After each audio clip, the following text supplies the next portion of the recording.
Hi everybody, I'm Bree the Plant Lady, and I'm wrapping up my August container garden evaluations today. So I'm going to take you through the rest of the garden, show you all the rest of the combinations I have, and I'll show you exactly how they all look. Now earlier this week I posted about a self-watering pot that really hasn't met my needs. I want to start today's video off with showing you a self-watering pot that actually does deliver on its promise. So let me turn the camera around and show you this great self-watering pot from Crescent. Well, as you can see, I have a couple of ceramic pots, and those are just traditional with holes, growing succulents. Those will ultimately come inside to the heated shed to overwinter. But this big pot I leave out year-round. Actually, you can see the champagne grape is growing out of it. You see, it's planted in there permanently. So this pot doesn't move. I don't change the soil out. And what I love about this container is it has a reservoir that holds quite a bit of water. But unlike that aqua pot, this actually has a plug that you can undo so that you don't have to worry about it breaking in the winter when we get to freezing and having that water freeze and expand and crack. So that's, I think, the main reason why I think this Crescent pot is just a more practical design, because I can use it year-round, which is pretty necessary in North Carolina, and I don't have to worry about it not overwintering. But in the summer, when I put that plug in, the plug is actually like under one of the sides, so you don't actually have to flip it upside down or anything to unplug it. It really does hold a lot of water, and I'm actually only watering this about, I'm gonna say, once every 8 to 10 days. So this is actually doing what it's supposed to do. And though I have a lot of succulents in it, I also have a blueberries tomato. And Lord knows tomatoes are super high maintenance. You can see this tomato has gotten some nice size. It's starting to set fruit. The fact that I'm not having to water this tomato every single day, well, it's significant, because actually this is the only tomato on my property that I don't have to drag a hose to every single day. And that is because of this Crescent container. So if you're not familiar with Crescent, you should look it up. I put a link in the description. I don't work for them. I've just had a lot of success with using their pots, and so that's why I recommend it. So as we move into the fire pit, I'm just gonna take a moment to let you bask in the glory. I just think succulents are always gonna be the answer to everything. No, you can't eat them, but golly, they sure are beautiful. And low maintenance and easy. And remember, I've been overwintering these for at least a decade. And overwintering them isn't hard. You just need a place where you will leave them alone. They don't need any water, and they need to be, you know, not frozen.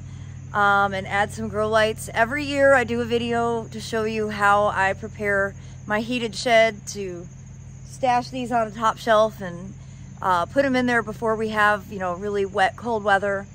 And every year they knock my socks off. Just love succulents so very much. So speaking of succulents, let's look here. This is another container from Crescent. This is another self-watering, and this is basically like a raised bed. And I used to grow edibles in it, but I really like the form and texture of the mangave against that background of the tropical bananas. So the last 2 years I've done it with succulents, and I love it. Again, this holds like, I don't know, 10 gallons of water in its reservoir, which is built in underneath. So it really doesn't need to be watered much at all. Like, this is definitely a planter that you could grow in and go on vacation and not worry about having to have somebody water for you. Now, in contrast, literally every other pot that I own requires daily maintenance. And I say that laughing, but it is totally accurate. Even though these pots are big and they are full of soil, because I have so many plants put into these combos, they dry out pretty fast. Now today is like magic. It is overcast there's a chance of rain and it's only 77 degrees. And I can't believe that this is happening in August in North Carolina. And yes, I am bragging a little bit about today's weather because it feels so good. Now, these containers, obviously, whenever you're growing tomatoes, they're your highest maintenance plant, period. Like, there's no two ways about it. You know, they're very sensitive. They'll get split fruit if you get too much water. I don't know how that's even possible because we haven't been getting rain, and I don't think I'm ever overwatering. I just think they're high maintenance. It's just all it is. Of course, it's nice to be able to harvest something out of them. You see, this San Marzano looks terrible. It's got Psychospora, which is a fungal leaf spot. Pretty normal for the weather we've been having. Some varieties are more resistant to that, and a great example is this early girl here that isn't nearly as infected. You can see it's got pretty nice clean leaves in comparison. You see chocolate stripes here. It's also pretty susceptible to leaf spot. I mean, the leaves are just literally falling off, but the new growth looks clean. The new growth is way the heck up there. It's like 7 foot tall. I am really impressed though with these combos, the blueberry, the Popstar hydrangea, the coleus. I really like these a lot. Now this fall, I'm gonna actually plant everything in here. Those blueberries have been in these pots for 2 years, and I think it's time to get them in the ground. Same thing with the Popstar hydrangeas. I have a great new spot that has just been cleared that I'm filling up with hydrangeas because I think it's gonna stay wet enough for them. So these pots will get totally reinvented this fall. But for now, I'm just really enjoying the display, despite the fact that the tomatoes look ugly. This is just what tomatoes look like in August in North Carolina. Now I have to acknowledge the fact that these nasturtiums that I seeded way back in early April are still kicking it. I can't believe that I have nasturtiums in August. I need to go back to that video where I planted these. These were from Botanical Interests, and I need to buy more of this seed, period. Everybody needs to buy this nasturtium because it's awesome.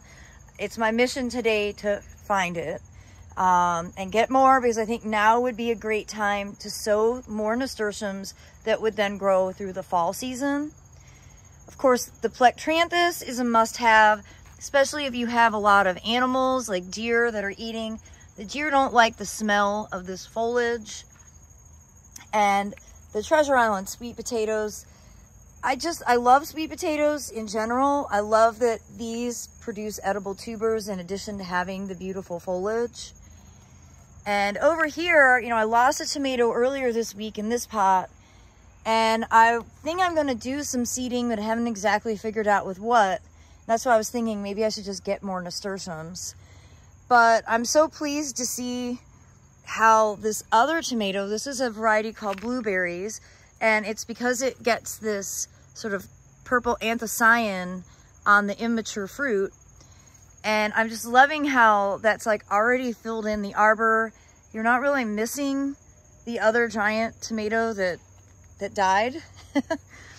And then, OMG, you guys, these tomatoes and peppers planted in the veggie mix bags, I'm telling you, this is the way to grow tomatoes. I'm gonna do more of this next year. This is, I think, probably my 4th or 5th year doing it, and I'm always so impressed. And it's like, I don't know why I just don't do 50 of these, because this is totally the answer. Look at how beautiful the fruit are. Again, I have to do some more harvesting. I've been harvesting my tomatoes not fully ripe, just to make sure that they don't get, you know, any major splitting, don't have any damage from insects, which that there is stink bug damage. So I'm just sort of preemptively harvesting them and letting them ripen inside on my dining room table. And as we move over here to this sort of north side of the south-facing fence, you see I have lots of containers, including this awesome jasmine that my good friend Tim Alderton actually gave me for my 40th birthday 4 years ago. And you know, I keep it in a pot. I overwinter it in the shed because it's not hardy, and it just has the most intoxicating fragrance. I keep it in a small pot, by the way, because it isn't hardy and I move it in and out. So that's an important strategy.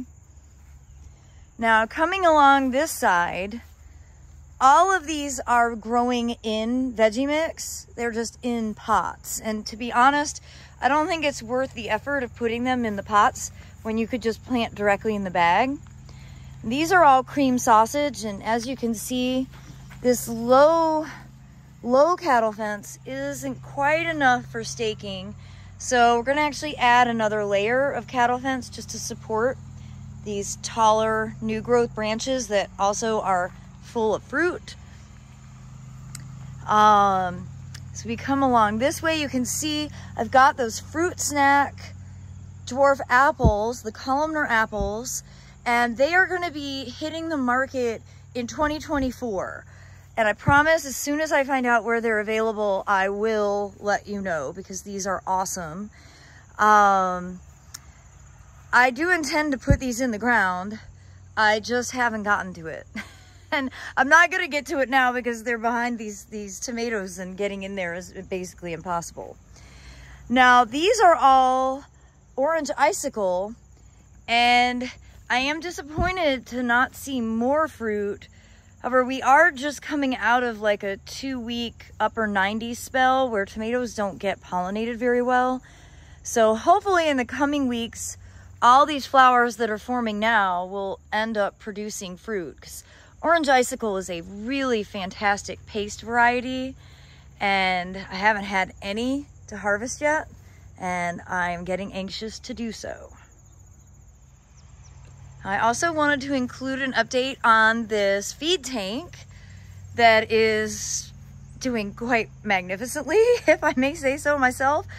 This was planted, I think, on June 18th, and the butterfly bush gets a lot of pollinators.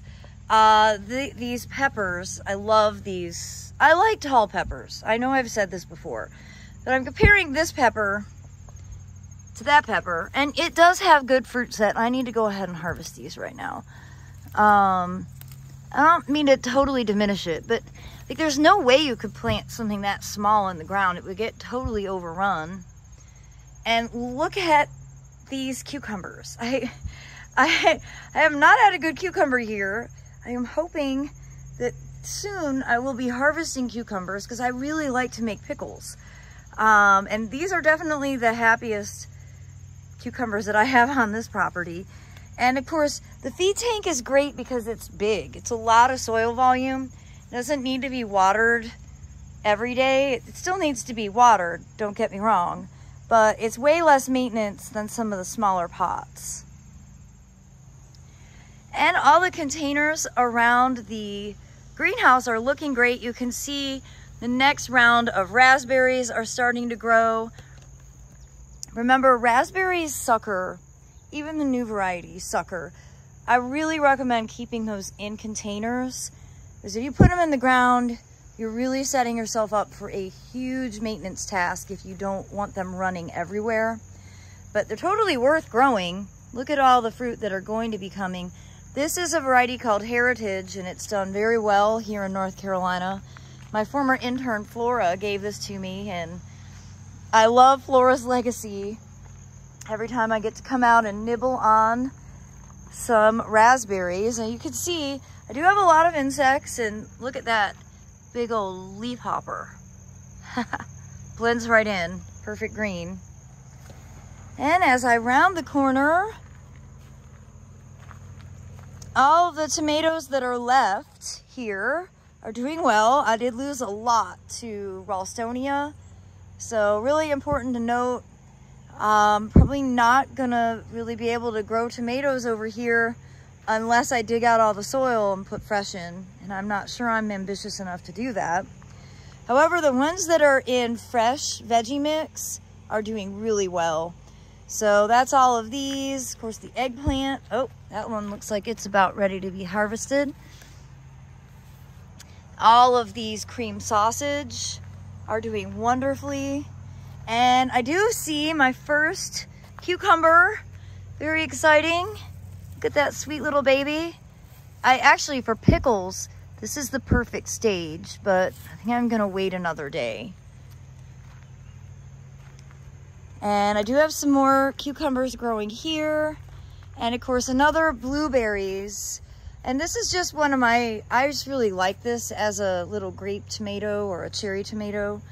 I think it's really pretty. It has a nice upright form, and I really like the color echo between the purple tops of the fruit and the Treasure Island sweet potatoes.